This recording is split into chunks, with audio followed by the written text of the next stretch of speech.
Prince Andrew's revelation that apparently he wanted to contact his personal protection officer from the British Metropolitan Police to, of course, check into the whereabouts, the lifestyle, and basically any underground dirt on Virginia Giuffre. Well, that's really just the tip of the iceberg.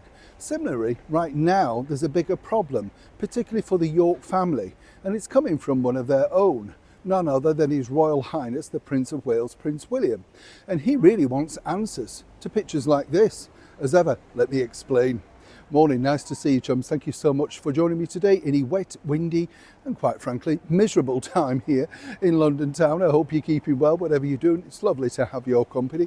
And welcome one and all brand new subscribers.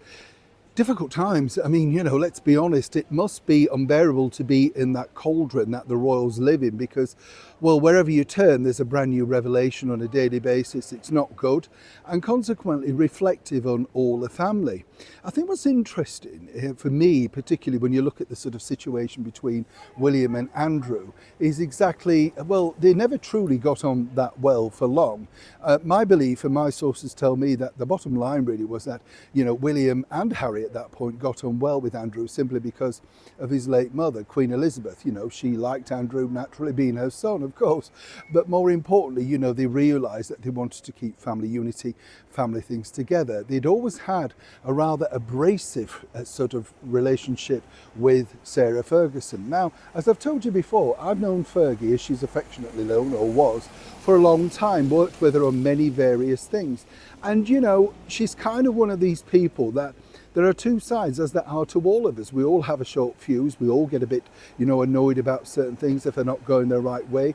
But most of the time, I would say that Sarah really is sort of, to say the least, guileless, literally will tap into anybody who she believes is the next rescuer, the next person. And you have to remember that she comes from a background where, quite frankly, she's lived a very exalted life. Everybody solved problems for her. And she would have thought, like the other Duchess, that marrying into the British monarchy meant that. Many people who worked alongside her when I was at NBC in New York couldn't believe the bills that she allegedly racked up in things like, Macy's and Bloomingdale's, and would just bill them to the company. Again, I have to say allegedly. And they were asking me as a Brit, is this the normal thing? I thought, well, if it was, I'd be going to Macy's and Bloomingdale's, But that's the thing. They sort of signed these people on, believed that they were going to get their own way, and then consequently, when it didn't necessarily deliver, and let's not forget, of course, NBC at one point also signed up and tried to sign up the Princess Catherine's sister, Pippa Middleton, and I worked on that particular episodic thing at the time. That was a disaster with Matt Lauer. But it's pictures, as I say, a little bit like this that say a lot, right? Simply because there we have Sarah, then as she was the Duchess of York, alongside the disgraced film producer Harvey Weinstein. Now, why is this interesting to Prince William? Well, according to excellent sources, William wants a frank and open discussion with both princesses, Beatrice and Eugenie. Now, the bigger problem that you have with that is simply this. As you know, Prince William is very, very careful about what he says around the two princesses, particularly Eugenie, who continues, some say, to have a on-off relationship with the cable TV actress Meghan Markle. And you can understand his reticence to be open, to be relaxed. And this is part of the problem of why he wants to get this particular situation resolved. Lots of people, including his father, His Majesty the King, are saying that he wants to protect the princesses. Well, many might suggest that, yes, you would, perhaps you could and would. The other side of the coin really is that, well, can you and will the public allow it? As I've often said, as many of you know on this show, it's the public that decides the fate of the monarchy. The monarchy are there because of the public. And if the public decide it's simply no more, then that, there lies your problem. Now, according to this excellent source, Prince William basically wants to know whatever else they could expect moving further down the line. And this is where it's intriguing, you see, because William had no idea about exactly what was going on in the lives of the young princesses. Now, if you remember at the time, and cast your mind back a while now, but if you remember, the princess, of course, Beatrice, managed to bag a part in the movie Young Victoria, if you remember that, the very first royal to have a cameo role outside a documentary in a movie. Now, according to Old Place sources, when Sarah, the Duchess of York, was shopping around that idea, and remember, it was her backbone of the film that, you know, they were trying to get placed with a big producer at the time. Apparently they were courting, chatting, wanting to get in with Harvey Weinstein.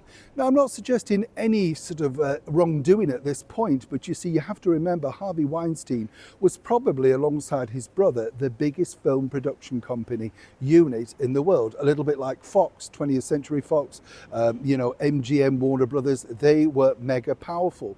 For some inexplicable reason, even though they got with the script and a synopsis and everything, seemingly that didn't come together, and consequently I believe Sarah Ferguson looked and shopped elsewhere, and I think eventually it went to Monumental Pictures. So there you go, that's one side of that particular story. But as you know, a picture says 1,000 words, and consequently, you know, William wants first-hand knowledge of exactly what were the princesses doing alongside their mother regarding Jeffrey Epstein. Who thought this was a good idea?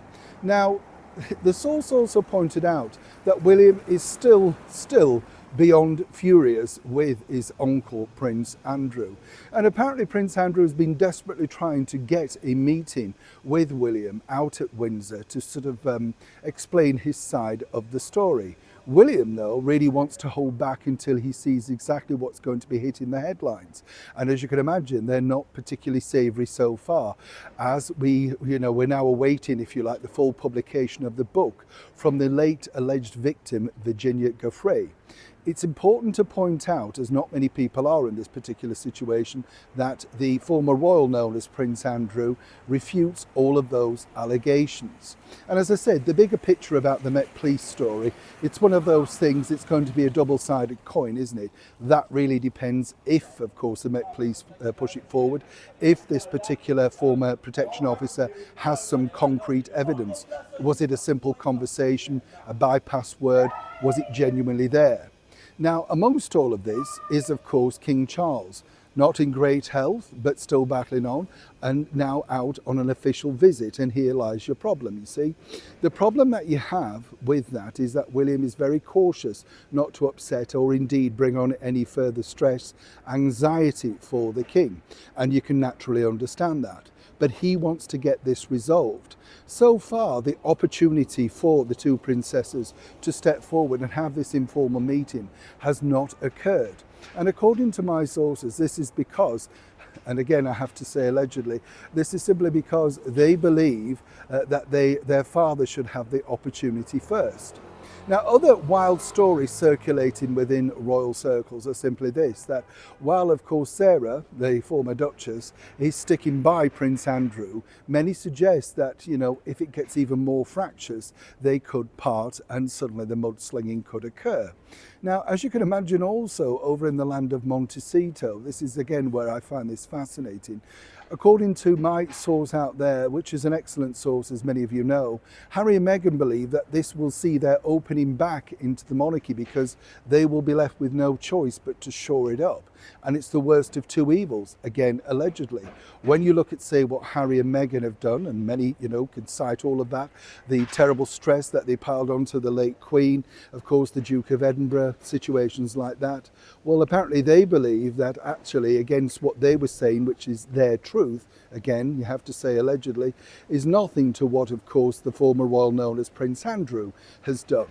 One thing that's apparently inciting anger with the Montecito duo is the fact that Prince Andrew will still keep his royal protection around him. Well, that's a little bit debatable, let me tell you. That is where they're at right now. I've been told that that too is now under discussion and at some point simply will get removed. But either way, the situation is developing over here, but William is driving it fast and hard. And Beatrice and Eugenie will eventually have to face the Prince of Wales and tell their version, their side of the story. It's developing. As ever, when I know more, you'll know more. Neil Sean in the very heart of London.